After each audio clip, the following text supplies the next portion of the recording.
syempre, flex natin ang pantulog OOTD. Nakakagaling lang ni Madam UK sa junk shop. At syempre, speaking of, in fact, thank you Sir Erwin for my Dora bag. Oo, very useful siya. Dahil pagka, syempre kailangan mo magdala ng payong and susi, tubig, nakalimutan ko. Very useful. Nilalagay ko siya sa harapan ko. And, speaking of, tawan-tawa ako. May mga bakas pa. DIY ko lang to. Diyos ko, ako pa kagagaso sa parlor. No. Marami ako mga kagamitan. Nag-i-invest talaga ako.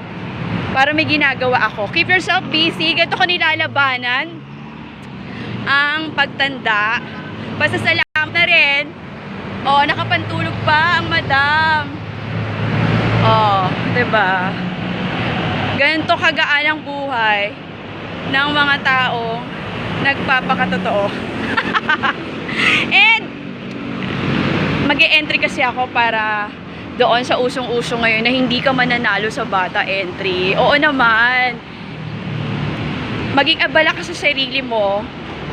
Ang kakompetensya mo sarili mo, hindi ang ibang tao. So ako talaga, keep yourself busy, may bakas-bakas pa. No? Ito ang dream color ko. Ako talaga nagpa-K-pop sa buhok ko. Hindi ako nagpapaparlor, not unless magugupit, diba? Minsan nga kaya ko din maggupit. Na-vlog ko na yun dati, mga 3 years ago.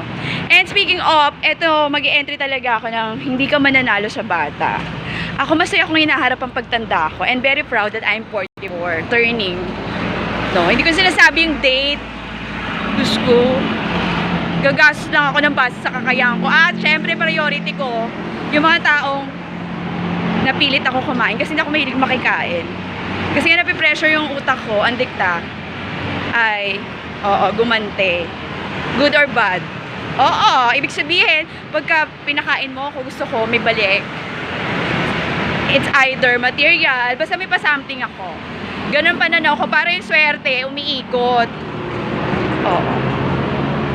Yes. Eh, paano kapag natapat ako ng wala akong pera?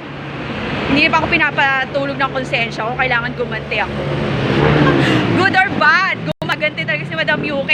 Dahil para sa akin, I'm not mabait. Pag mabait ka, OA, nagiging kasangkapan ka na ng mga bad. Diba? So, mag-e-entry tayo ng hindi ka man nanalo sa bata. Masaya kong hinaharap ang pagtanda ko. At saka alam mo, at early, siguro mga mid-20s ako, na-appreciate ko na yung mga ganda ng mga bata, nakakabata sa akin. Tsaka para makipag-compete, no, unang-una sa mga uto ko. Sabi ko to sa mga kaibigan ko, if you have in a relationship, asawa man yan o boyfriend, huwag kayong mapakampante. Makapante, ibig sabihin maging abala ka sa sarili mo, pero ilapat mo yung mga kamay mo sa bata, babae na dahilan ng ano, para maging insecure ka. Insecurity siya eh. Ako ganito ako. Lahat ng ex ko, nahuli ko yan. Pero hindi ako naglapat ng anumang kababaan ng pagkatao. Ang takot ng mga ex ay sila ang malapatan ko. Oo, ganito lang yung mamimili ka eh. Oo, si Madam UK diretsahan, diba? Pero, yung daldal ko pala, kapag nakakahuli ako, naku, nagiging quiet ako. O, maikli na lang to, kasi alam mo, magagawa talaga ako ng hindi ka mananalo sa bata. Ang mga ex, nahuli yan. Hindi na yan nadudugtungan, maswerte na magpangalawang chance. Kasi katwiran ko maulit na maulit. Oo. At ang katwiran ni Madam UK, nagsakripisyo na sa pamilya, maling magsakripisyo pa sa pakikipagrelasyon. Yun ang motivation ko, kaya talaga, very strong ako. Dapat strong ka emotionally para hindi ka maluka-luka kasi nakakaya sa environment mo. Parang may hangin-hangin ka na, no? Hindi ka man nanalo sa bata. Oo. Minsan din tayo naging bata at nanalo tayo, tayong pinili. Dapat alam mo din yun na ready ka. Pero alam mo, proud ako, wala akong mga ganyan sitwasyon. Dahil pinuspos ako ng pagmamahal, hindi ako nagbebeg ng pagmamahal. Kaya mo sa akin, diwag. At para magkaroon pa ng mga iba pang kalaro sa laro natin, ay, no. Mag-e-entry tayo dyan para maging silbing inspirasyon sa atin, ang mga karelasyon ko, mahal nila ang buhay nila. Kasi alin lang yan, papipiliin kita. Yung mga binigay mo sa akin, ang babasagin ko. O, mismo, ang mukha mo, ang babasagin ko. Oh, ayun na, Madam Yuki. Diyos ko. Mag-e-entry tayo dyan sa hindi ka mananalo sa bata. Yes. At maging busy ka sa sarili mo para just in case. At financially stable. Kaya masipag ako kahit mag-junk shop. Basta financially stable ka.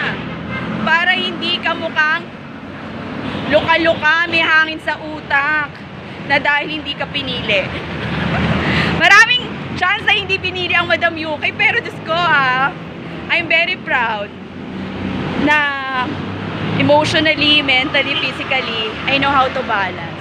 At saka alam mo mga ex ko, kinukonek ako, pero no. Bakit? Sa pagmamaganda, gusto nyo ba ng katibayan? Ayokong madudugtungan pa. At respeto rin sa kasalukuyan nilang karelasyon. At matapos sa akin, ang dami nilang naging karelasyon. Kaya yung mga mukha nila, lolo na. Oh, syempre, chika-chika din, pero alam mo, binabakla ko na yung mga ex ko. Ganun ako magtrato. Hindi ako pa sweet. Kasi yung sweet boys, evil yan. Oo. Wala, kaya diba, never ako na-involve sa mga makabasag mukha na eksena. Mahal nila ang buhay nila, kaya pag sinabi kong no, no, no, no, at saka ramdam nila na ayoko. Yes, dahil alam mo, sa buhay, bigla ako natakot. O, diba? Sarap. Papawis. Pabalik na ako sa bahay namin. At ang aking OOTD. Kaya ko pong lumabas ng bahay na hindi naghilamos. Pero nagmumug ako. Oo. Siyempre, ayoko na aamoy yung hininga ko. Meron tayong tawag dito, huwag tayo maging sani ng air pollution. O sige na, bye-bye. Tatawid na ako, nagmahingi pa ako ng shampoo. Naingat ako, Diyos ko. And bye-bye. Madam Yuki, mag-e-entry tayo ha, sa hindi ka mananalo sa bata entry.